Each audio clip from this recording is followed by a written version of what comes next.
At a luxury villa wedding, the groom raised his glass and called his bride his antagonist. Not sweetheart, not love, antagonist. Then he added, she's my player too. Everyone laughed. I didn't. Something about that stuck with me hard.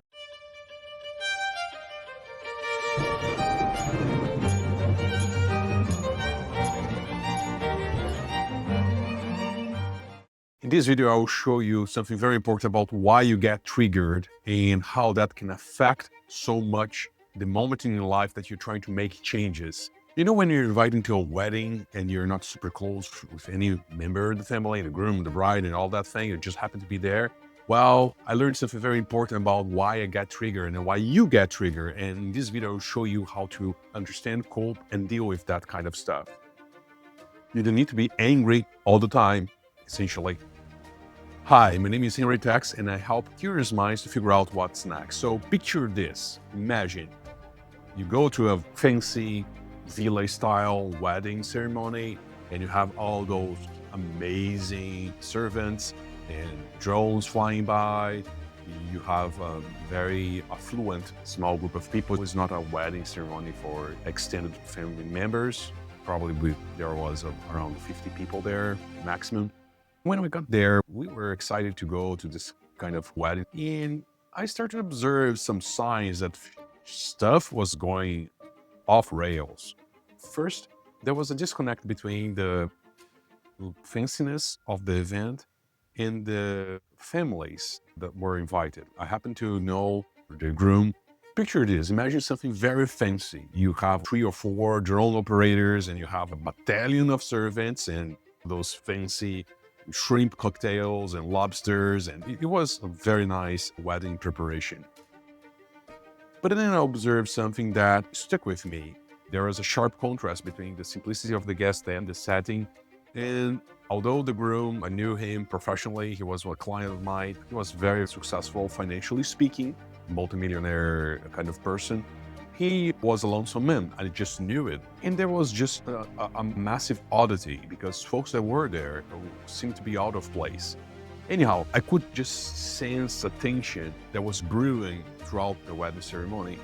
And I was trying to protect my wife and my very young son. He was just a toddler, goofing around. It happens that the groom had met the bride in a very kind of unique situation. Pandemic times, folks were lonesome on the internet. He had a massive internet following, digital influencer person. And one of his followers was actually a fairly physical-oriented gym lady. Long story short, they started direct message. He flirted with him, he flirted with her. And in less than 12 months, they were living together and getting married. From zero, totally stranger on the internet, to I'm moving 2,000 miles from where I am to live next to you, and then getting engaged and getting married. So while, yeah, pandemic times were weird for everyone, but that was a peculiar kind of weird, right? It was a very, very massive case of weirdness and lonesomeness that turned to shared interest and coming to a wedding. And then, out of nowhere, in the thick of the ceremony, when they are in the altar and you have the celebrant making the vows and sharing the microphone so people can say what they will and say the famous "yes, I do," he comes up with this speech saying, you know what? She is my main antagonist. She is my main point of resistance. She is the player 2 of my life. Everybody laughed because everybody knew that the guy was a gamer and that was probably the reference. But I was hooked. And then looking to that couple and I was like, dude, you don't know how prophetic those words can be, right? My inner reaction, I looked at my wife was just paying attention to something else. I was feeling like a knot on my throat because I was thinking, what that means? She's my main antagonist. That's so weird. And long story short, ceremony is over. They're walking down the aisle. The lady that now is the wife walks wiggling and dancing to I Am Happy William Farrell. It was a sight to behold. Well, a couple years later, things clicked for me. The name is the shadow. So the shadow is the side of us that we deny, suppress, or we make a huge effort to ignore. And this concept was crafted by Carl Jung, the famous psychologist. And it really shows that there is an aspect of who we are that when we try very hard to suppress, it stays in the closet and one day can become the boogeyman, come out to scare you. But also, it can be an untapped potential source for transformation in your life, for doing massive things. That if we learn how to integrate the shadow that we have, all of us have this shadow, into bringing forth to the world, things can happen and take a very different turn. And the click that happened to me was we see in others what we don't want to see in ourselves. So we see in the antagonists, we see in the enemy, we see in the people that we take issue with, what we don't want to see in our own hearts, in our own soul and minds. So actually, when he said that she's his antagonist, that makes a profound sense because he was literally talking about the shadow. He was talking about the person that provokes him to bring forth that side of him that he wants to keep hidden. And that provocation and that side, once integrated peacefully, correctly, when he's integrated naturally in what he is doing, can make a big difference in making a fruitful life. And that thing that you try to suppress, your antagonist, when you have someone that represents that antagonist to you, that can actually provoke a big shift in your own life. And when you integrate your shadow with yourself, you become a powerful person because you don't have a shadow, you have integrated self. This is massive. This changes the game, especially when you're trying to accomplish big things or when you're in the middle of the journey and you need to pick up speed. There's also the aspect of integrating with the shadow as being an initiation of sorts. Dude named James Hillman hypothesized of the shadow not being something that you need to deny or fight against, but actually your companion, someone or something that will be a companion to your whole life. And if you learn to relate to the things that you ignore, you learn to relate to this aspect of your personality that you're trying to suppress, it becomes legendary. You become literally someone with superpowers because you're just a wholesome self. You're not divided by multiple voices trying to take you to different sides, right? So, according to this idea, the antagonist, the person that you fight with, does not destroy you.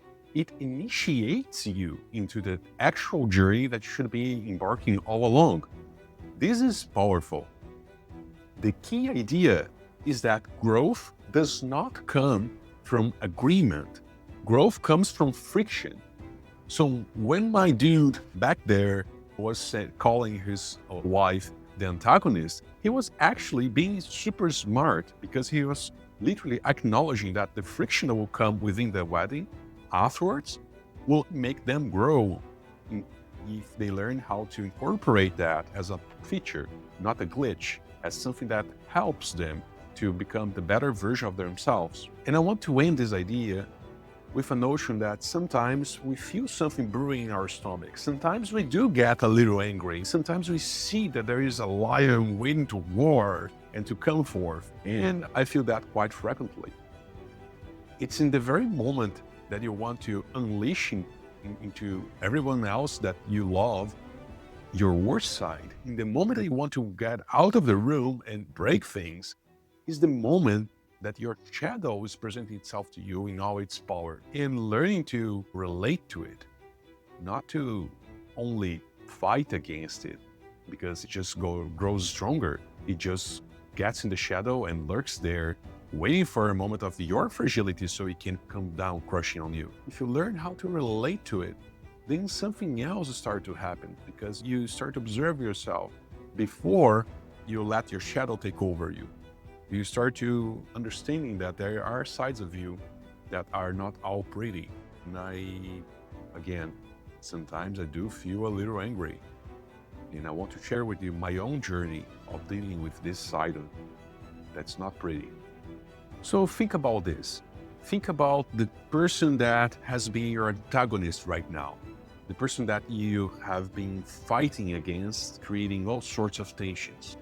How about they're not your enemy? How about they are just your mirror?